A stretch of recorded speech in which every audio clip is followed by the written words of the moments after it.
Good morning, viewers, friends, and supporters, and non-followers sa Facebook Reels. So, bagong update po tayo ngayon, guys. So,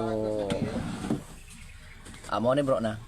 So, sa update natin ngayon, diba, napuno na natin yung 5,000 friends sa ating Facebook.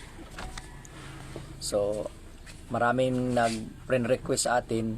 So, paano natin ito i-accept? So, ito yung tips ko, guys, at gawin nyo po. So, punta tayo sa See Friends. So, hanapin nyo po yung walang mga photos sa kanilang profile.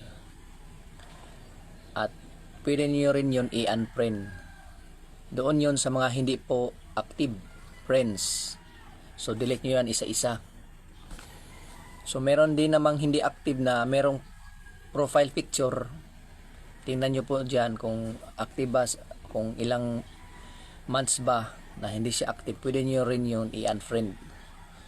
So, pagkatapos dyan, balik kayo doon sa mga nag-friend request na mga non-followers. I-accept nyo yun isa-isa.